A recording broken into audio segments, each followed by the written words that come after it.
Ladies and gentlemen, fight fans all around the world, let's talk some boxing. First of all, I want to give thanks to God for being here today. Don't take anything for granted, folks. And remember, God is the giver of everything, so don't take Him for granted. Praise be to the Lord.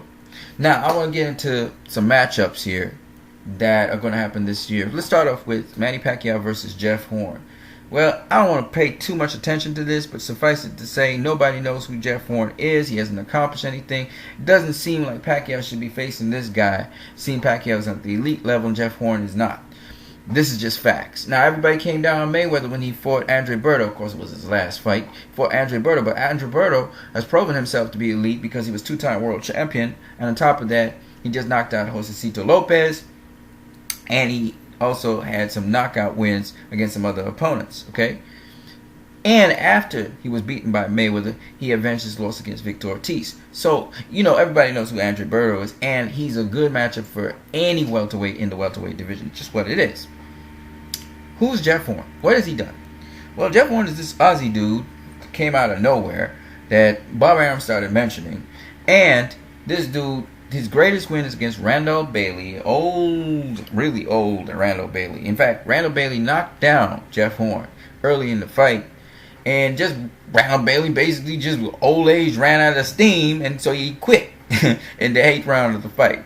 Okay, this is just what it is. It's what it is. Jeff Horn ain't got no punching power. You look at his knockout ratio. Okay, let me put it this way. His knockout ratio is very low. So it's another Pacquiao versus a guy with a low knockout ratio. Let's put it that way. Now, Pacquiao had 2 hard fights before that. He had fought Jesse Vargas, he fought Timothy Bradley, so you can give him just a stay busy fight. Just to feature Pacquiao, you know what I mean? Knock this guy out, get your knockout after so many years, and just move on, right? 38-year-old Pacquiao, feed Jeff Horn to him as fodder and just get it over with. So probably that's what it's about.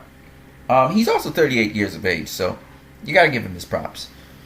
Will he face Terrence Crawford later on? Possibly. So maybe this is just to stay busy until he fights Terrence Crawford later on in the year. So if that's the case, cool. If that's his retirement fight, cool. Doesn't really affect his legacy, right? Just that I say people hold Floyd Mayweather to a whole different other standard than Manny Pacquiao, and I find that hypocritical, okay? But as to this being a worthy fight for me to go watch and see, no.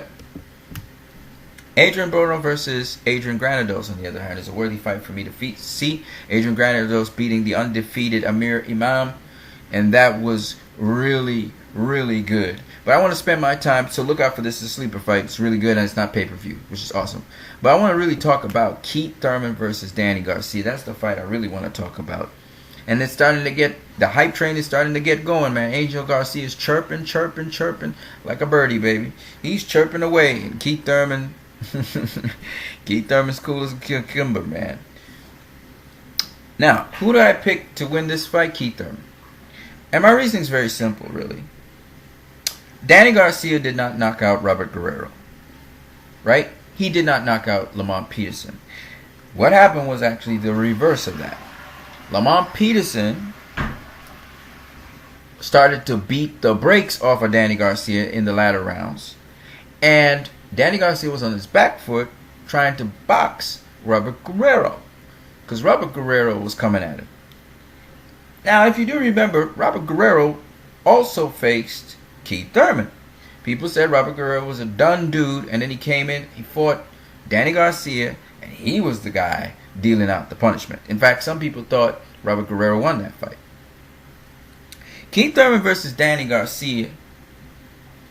Danny Garcia is going to be fighting against a guy that's not Lucas Matisse, or is he Amir Khan? This is a guy, one, that's got more power than Lucas Matisse, probably Marcus Maidana kind of power.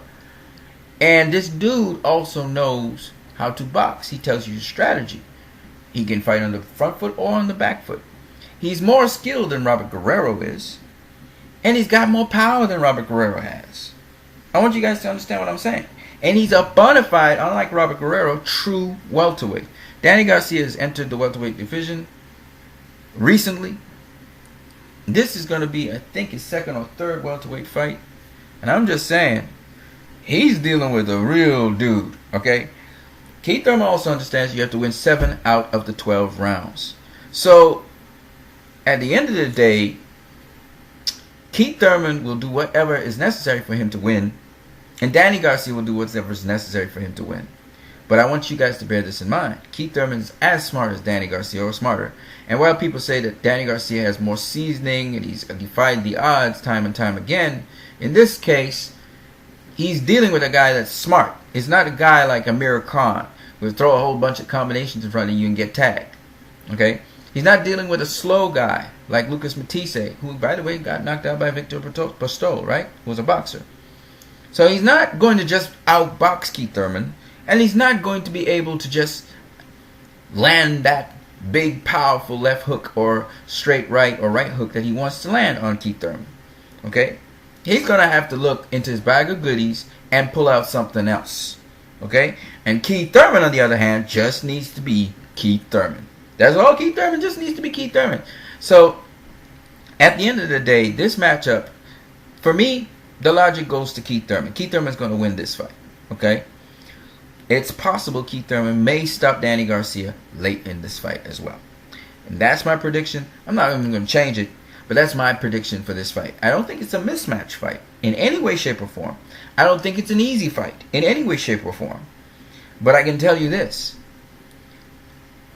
This is a fight that's not pay-per-view, which is better than Manny Pacquiao versus Jeff Horner, and is more intriguing than Adrian Broner versus Adrian Granados. Though Adrian Granados' style intrigues me a lot. And if Broner doesn't get Granados out of there early in this fight, I'm telling you right now, Granados is going to give Adrian Broner all kinds of problems.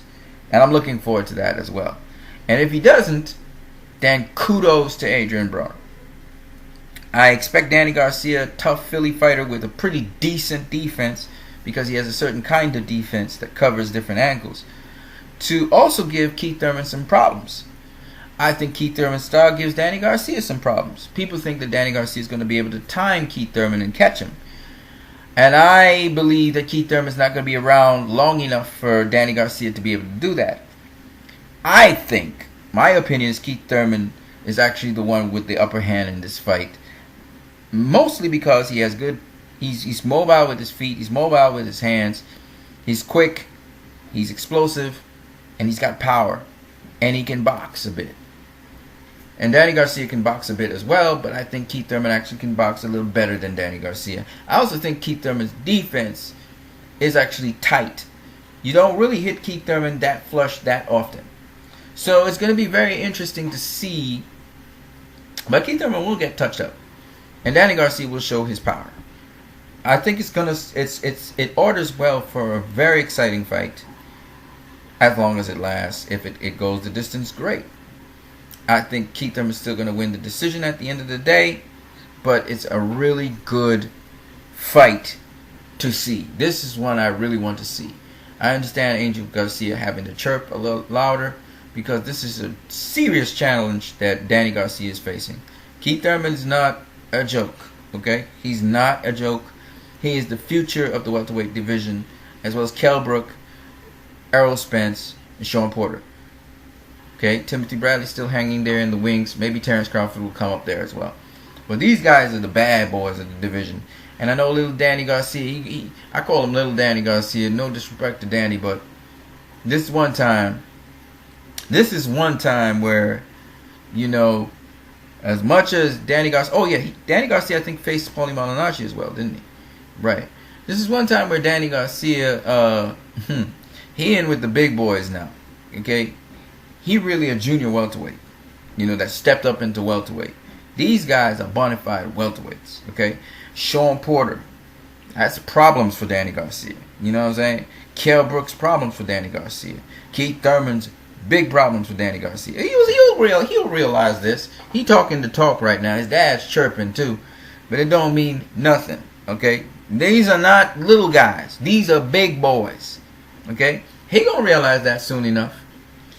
Keith Thurman's definitely gonna give him a welcome to the welterweight division. A real proper welcome. You guys have a great one.